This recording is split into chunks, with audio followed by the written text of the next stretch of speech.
ಇನ್ನು ಡಿಕೆ ಕೂಡ ಈ ಸಂದರ್ಭದಲ್ಲಿ ಮಾತನಾಡಿದ್ದಾರೆ. ನಮಗೆ ಯಾವುದೇ ರೀತಿ ಗೊಂದಲ ಇಲ್ಲ, ಶುಭ ಹಾರೈಸ್ತೀನಿ ಅಂತ ಮಾತನಾಡಿದ್ದಾರೆ. ಸಿಎಂ ಸಿದ್ದರಾಮಯ್ಯನವರಿಗೆ ಒಳ್ಳೆದಾಗಲಿ ಅಂತ ಡಿಸಿಎಂ ಡಿಕೆ ಶಿವಕುಮಾರ್ ಶುಭ ಹಾರೈಸಿದ್ದಾರೆ. I wish him all the best ಅಂತ ಡಿಸಿಎಂ ಡಿಕೆಶಿ ಹೇಳಿದ್ದಾರೆ. ಪೂರ್ಣವಾದವರೆಗೂ ನಾನೇ ಮುಖ್ಯಮಂತ್ರಿ ಆಗಿರ್ತೀನಿ ಅನ್ನೋ ವಿಶ್ವಾಸ ಇದೆ ಅಂತ ಸಿದ್ದರಾಮಯ್ಯ ಅವರು ಮತ್ತೆ ಹೇಳಿದ್ದಾರೆ ಸರ್ ಮೈಸೂರಲ್ಲಿ. ಈಗ ಒಳ್ಳೆಯದಾಗಲಿ, I wish him all the best, good luck. ಅಲ್ಲ ಸರ್, ಹೈಕಮಾಂಡ್ ತೀರ್ಮಾನ ಅಂತ ಹೇಳ್ತಾ ಇದ್ರು. ಈಗ ಮತ್ತೆ ಅವ್ರಿಗೆ ಹೇಳಿಕೆ ಮತ್ತೆ ಗೊಂದಲ ಆಗೋದಿಲ್ವಾ ಅಂತ? ನೀವು ಗೊಂದಲ ಮಾಡ್ಕೊಳ್ತಾ ಇದ್ದೀರಿ. ನಮ್ಗೆ ಯಾರಿಗೂ ಗೊಂದಲ ಇಲ್ಲ, ನಿಮ್ಗೆ ಗೊಂದಲ ಇದೆ. I wish him all the best, good luck. ಪೂರ್ಣವಾದವರೆಗೂ ನಾನೇ ಮುಖ್ಯಮಂತ್ರಿ ಆಗಿರ್ತೀನಿ ಅನ್ನೋ ವಿಶ್ವಾಸ ಇದೆ ಅಂತ ಸಿದ್ದರಾಮಯ್ಯ ಅವರು ಮತ್ತೆ ಹೇಳಿದ್ದಾರೆ ಸರ್ ಮೈಸೂರಲ್ಲಿ. ಈಗ ಒಳ್ಳೆಯದಾಗಲಿ, I wish him all the best, good luck. ಅಲ್ಲ ಸರ್, ಹೈಕಮಾಂಡ್ ತೀರ್ಮಾನ ಅಂತ ಹೇಳ್ತಾ ಇದ್ರು. ಈಗ ಮತ್ತೆ ಅವ್ರಿಗೆ ಹೇಳಿಕೆ ಮತ್ತೆ ಗೊಂದಲ ಆಗೋದಿಲ್ವಾ ಅಂತ? ನೀವು ಗೊಂದಲ ಮಾಡ್ಕೊಳ್ತಾ ಇದ್ದೀರಿ. ನಮ್ಗೆ ಯಾರಿಗೂ ಗೊಂದಲ ಇಲ್ಲ, ನಿಮ್ಗೆ ಗೊಂದಲ ಇದೆ. I wish him all the best, good luck. ಈ ಬಗ್ಗೆ ಇನ್ನಷ್ಟು ಡೀಟೇಲ್ಸ್ ಕೊಡೋದಕ್ಕೆ ಮೈಸೂರು ಪ್ರತಿನಿಧಿ ರಾಮ್ ನೇರ ಸಂಪರ್ಕದಲ್ಲಿದ್ದಾರೆ. ರಾಮ್, ಇದೀಗ ಮತ್ತೆ ಸಿಎಂ ಸಿದ್ದರಾಮಯ್ಯನವರು ಮತ್ತೆ ಪುನರುಚ್ಚಾರ ಮಾಡಿದ್ದಾರೆ. ಪೂರ್ಣಾವಧಿ ಸಿಎಂ ಅನ್ನುವಂತಹ ಆತ್ಮವಿಶ್ವಾಸ ವ್ಯಕ್ತಪಡಿಸಿದ್ದು ಹೈಕಮಾಂಡ್ ಮೇಲೆ ಹಾಕಿದ್ದಾರೆ. ಹೈಕಮಾಂಡ್ನ ಸಂಪೂರ್ಣ ಅನುಗ್ರಹ ತನ್ಮೇಲಿದೆ ಅನ್ನೋ ರೀತಿಯಲ್ಲಿ ಮಾತನಾಡ್ತಿದ್ದಾರೆ. ಇತ್ತ ಡಿಕೆ ಶಿವಕುಮಾರ್ ಕೂಡ I wish him all the best ಅಂತ ಹೇಳ್ತಿದ್ದಾರೆ. ಏನಾಗ್ತಾ ಇದೆ ಆಕ್ಚುಲಿ?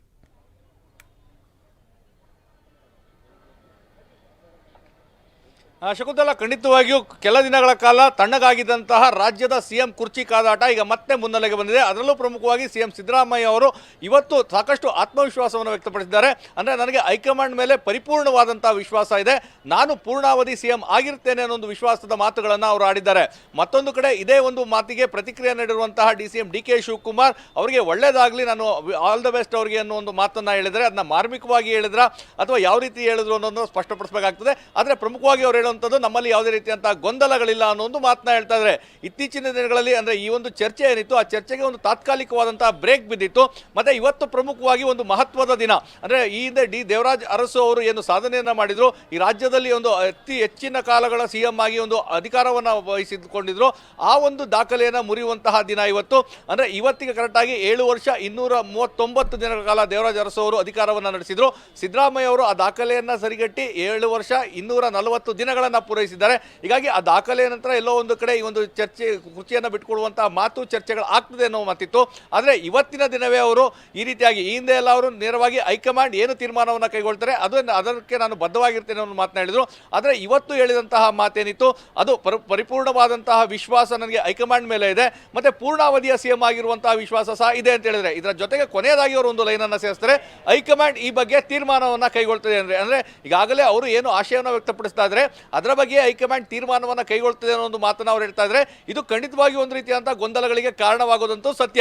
ಯಾಕಂದ್ರೆ ನಿನ್ನೆ ಅಷ್ಟೇ ಏನು ಜಿಲ್ಲಾ ಉಸ್ತುವಾರಿ ಸಚಿವ ಡಾಕ್ಟರ್ ಎಚ್ ಸಿ ಮಹದೇವಪ್ಪ ಭಾಷಣದಲ್ಲಿ ಮಾತನಾಡ್ತಾ ಅಧಿಕಾರ ಶಾಶ್ವತವಲ್ಲ, ಸಿದ್ದರಾಮಯ್ಯ ಅವರಿಗೆ ಅಧಿಕಾರ ಇರಲಿ ಬಿಡ್ಲಿ, ನಾವೆಲ್ಲರೂ ಅವರ ಜೊತೆ ಇರ್ತೇವೆ, ಯಾರೋ ಕರೆದ್ರು ಅಂತ ನಾವು ಹೋಗೋದಿಲ್ಲ ಅಂತೇಳಿ ಅಧಿಕಾರವನ್ನ ತ್ಯಜಿಸುವಂತಹ ಮಾತುಗಳನ್ನ ಆಡಿದ್ರು ನಿನ್ನೆ ರಾತ್ರಿ. ಇವತ್ತು ಬೆಳಗ್ಗೆ ಸಿಎಂ ಸಿದ್ದರಾಮಯ್ಯ ಅವರ ಖುದ್ದು ಈ ರೀತಿಯ ಮಾತುಗಳನ್ನ ಆಡಿರೋದು ಮತ್ತಷ್ಟು ಚರ್ಚೆಗೆ ಕಾರಣವಾಗಿದೆ ಮತ್ತು ಮತ್ತಷ್ಟು ಗೊಂದಲಗಳಿಗೆ ಕಾರಣವಾಗ್ತದೆ. ಯಾಕಂದ್ರೆ ತಾವು ಹೇಳದಂತೆ ಖಂಡಿತವಾಗಿಯೂ ಹೈಕಮಾಂಡ್ ನಿರ್ಧಾರವನ್ನ ಕೈಗೊಳ್ತಾರೆ ಅನ್ನೋ ಒಂದು ಹೇಳಿಕೆ ಬದಲಾಗಿ ಇದೀಗ ನಾನು ಪೂರ್ಣಾವಧಿ ಸಿಎಂ ಆಗುತ್ತೇನೆ ಅನ್ನೋ ಒಂದು ವಿಶ್ವಾಸ ಇದೆ, ಮತ್ತೆ ಹೈಕಮಾಂಡ್ ಇದೇ ರೀತಿಯಾದಂತಹ ನಿರ್ಧಾರವನ್ನ ಕೈಗೊಳ್ತಾರೆ ಅನ್ನೋ ಒಂದು ವಿಶ್ವಾಸ ಇದೆ ಅನ್ನೋ ಒಂದು ಮಾತನಾಡಿರುವಂತದ್ದು ಖಂಡಿತವಾಗಿಯೂ ಸಾಕಷ್ಟು ಚರ್ಚೆಗೆ ಕಾರಣವಾಗಿದೆ. ಒಂದ್ ಕಡೆ ರಾಮ್, ದಾಖಲೆ ಬರೆದ ನಂತರದಲ್ಲಿ ಅವರ ಎನರ್ಜಿ ಮತ್ತಷ್ಟು ಬೂಸ್ಟ್ ಆದಂತೆ ಕಾಣ್ತಾ ಇದೆ, ಅಥವಾ ವೇಣುಗೋಪಾಲ್ರನ್ನ ಭೇಟಿ ಮಾಡಿದ್ರಲ್ಲ ಆ ಸಂದರ್ಭದಲ್ಲಿ ಏನಾದ್ರು ಕ್ಲೂಸ್ ಕೊಟ್ಟಿದ್ದಾರಾ ಅಥವಾ ರಾಜಕೀಯವಾಗಿ ಏನಾದ್ರು ಚರ್ಚೆ ಆಗಿದೆಯಂತ?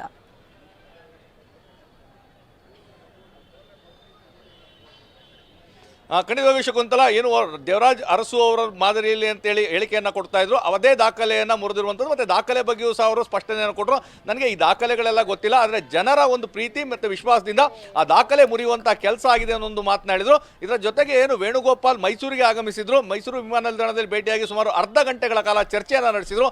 ಅದಕ್ಕೂ ಅವರು ಸ್ಪಷ್ಟನೆ ಕೊಡುವಂಥದ್ದು, ರಾಜಕೀಯವಾಗಿ ಯಾವುದೇ ಮಾತನಾಡಿಲ್ಲ ಅಂತೇಳಿ. ಆದರೆ ಎಲ್ಲೋ ಒಂದು ಕಡೆ ಅವರು ಈ ಒಂದು ದಾಖಲೆಯನ್ನು ಮುರಿದಂಥದ್ದು ಮತ್ತು ವೇಣುಗೋಪಾಲ್ ಜೊತೆ ಮಾತುಕತೆ ನಡೆಸಿದಂಥದ್ದು ಅವ್ರಿಗೆಲ್ಲೋ ಒಂದು ಕಡೆ ವಿಶ್ವಾಸ ಹೆಚ್ಚು ಮಾಡಿರುವಂತಹ ಸಾಧ್ಯತೆಗಳು ಸಹ ಇರ್ತದೆ.